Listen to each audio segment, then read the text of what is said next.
बिस्मिल्लाहिर्रहमानिर्रहीम। अस्सलाम वालेकुम। काश का भाई गंदम की फसल जब आपकी 80-85 दिन की होती है तो वो गोब की हालत के अंदर आ गई होती है। गोब की हालत एक ऐसी हालत को कहते हैं जिस वक्त सिट्टा निकलने के लिए बिल्कुल तैयार होता है, तना पौधे का मोटा हो चुका होता है और फ्लैग लीफ जिसे झंडा पत्ता भी कहते हैं, सबसे बड़ा पत्ता ऊपर वाला जो है वो बन चुका होता है, वो निकल चुका होता है और सिट्टा बिल्कुल निकलने के लिए तैयार होता है। उस वक्त से गोब की हालत कहा जाता है। अब ये पौधा जो मेरे हाथ के अंदर है ये इस वक्त गोब की हालत में नहीं है क्योंकि इसका सिट्टा अभी नीचे है। ये तकरीबन 60 दिन की फसल है। 10-15 दिन के अंदर ये पौधा भी गोब की हालत के अंदर आ जाएगा। इंग्लिश में इसे बूटिंग स्टेज कहते हैं। ये एक बहुत ही अहम हालत होती है। जब हमारी गंदम की फसल गोब की हालत के अंदर आ जाती है उस वक्त हम पोटाश और बोरान का स्प्रे करवा रहे होते हैं। काशू पोटाश और बोरान का स्प्रे जब करवाते हैं तो हमारे काश्तकार भाई जो है मुख्तलिफ तरह के सवालात कर रहे होते हैं। बाज़ काश्तकार दोस्त ऐसे होते हैं जिनकी फसल कमज़ोर होती है, उन्होंने अमाइनो एसिड का स्प्रे भी करवाना होता है। वो ये पूछ रहे होते हैं कि क्या इस पोटाश और बोरान के साथ हम अमाइनो एसिड मिक्स कर सकते हैं या नहीं कर सकते।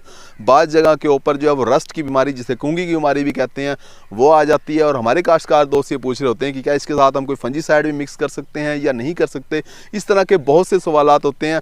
आज की वीडियो में आपको इन तमाम सवालात के जवाब दे रहे होंगे। अगर आपने हमारे चैनल सब्सक्राइब नहीं किया, चैनल को फ़ौरन सब्सक्राइब कर दें, साथ में बेल के बटन को दबा दें ताकि फसलों के मुतालिक हम जितनी वीडियो बना रहे होते हैं वो आपको बर वक्त मिल सकें।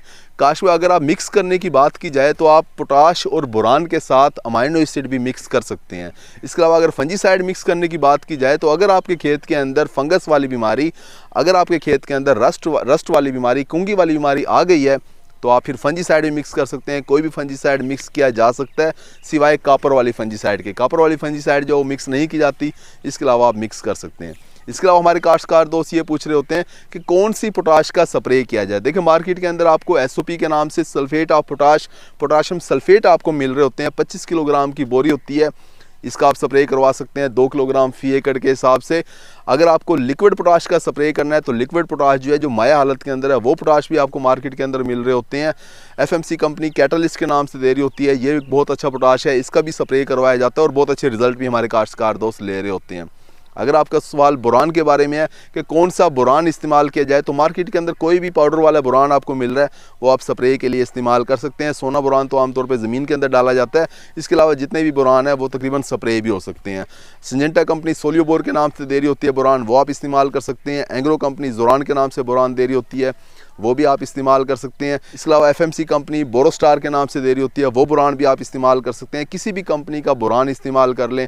100 ग्राम से ज़्यादा आपने नहीं डालना। 100 ग्राम 100 लीटर पानी के अंदर हल करके 1 एकड़ के ऊपर स्प्रे करवाया जाता है। तो ये पोटाश और बोरान का स्प्रे मिक्स करके हम करवाते हैं। हमारे बहुत से काश्तकार दोस्त ये स्प्रे कर रहे होते हैं, ख़ासतौर पर इस वक्त जब फसल गोब की हालत के अंदर होती है।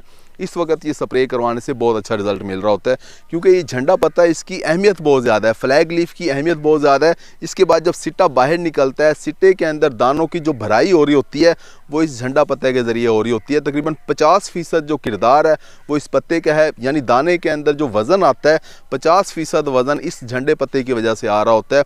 झंडा पत्ता जो है वो सूरज की रोशनी के अंदर खुराक तैयार करता है और दानों को दे रहा होता है। तो इस पत्ते की बहुत अहमियत है। इसके ऊपर हमने बीमारी से भी इसे हमने बचाना होता है। अगर रस्ट की बीमारी इसके ऊपर हमला करते हैं तो हमें लाजमी तौर पर फंजीसाइड का स्प्रे करना होता है। इसके ऊपर अगर आप पोटाश का स्प्रे करते हैं, इसके ऊपर अगर आप बोरान का स्प्रे करते हैं तो ये सारी की सारी खुराक जो है बाद में सिट्टे के अंदर जा रही होती है, हमारी पैदावार बढ़ रही होती है। इसके अलावा अमाइनो एसिड के बारे में हमारे काश्तकार दोस्त पूछ रहे होते हैं कौन सा अमाइनो एसिड स्प्रे करें। देखें बहुत सी कंपनियां अमाइनो एसिड मुख्तलिफ नामों से दे रही होती हैं, कोई भी आप इस्तेमाल कर सकते हैं। सिंजेंटा कंपनी का इज़ा बयान हम बहुत ज़्यादा इस्तेमाल कर रहे होते हैं, बहुत अच्छे रिजल्ट मिल रहे होते हैं। जाफर बिरादर कंपनी का टेकवन मैक्स जो है वो भी हम इस्तेमाल कर रहे होते हैं, उसके भी बहुत अच्छे रिजल्ट मिल रहे होते हैं। तो ये कोई भी अमाइनो एसिड जो है इसे आप पोटाश और बोरान के साथ मिक्स करके स्प्रे करवा सकते हैं, कोई मसला नहीं है। तो काश वो ये चारों की चारों चीज़ें जो कि पोटाश, बोरान, अमाइनो एसिड और साथ में फंजीसाइड, अगर आप इन चारों का स्प्रे करना चाहते हैं, मिक्स करके करना चाहते हैं, आप कर सकते हैं, कोई मसला नहीं है। आपने एक एहतियात ये करनी है कि इन चारों का अलग अलग घोल तैयार करना है। बाल्टी के अंदर अलग अलग महलूल तैयार करें और जब स्प्रे करने लगें तो टैंक के अंदर मिक्स करके इनका स्प्रे करवा दें। उम्मीद है कि वीडियो आपको समझ आ गई होगी और इस वक्त आपने कौन सा स्प्रे करना है, किस तरीके से स्प्रे करना है, ये भी आपको अच्छी तरह समझ आ गया होगा। अपना ख्याल रखिएगा। अल्लाह हाफिज़।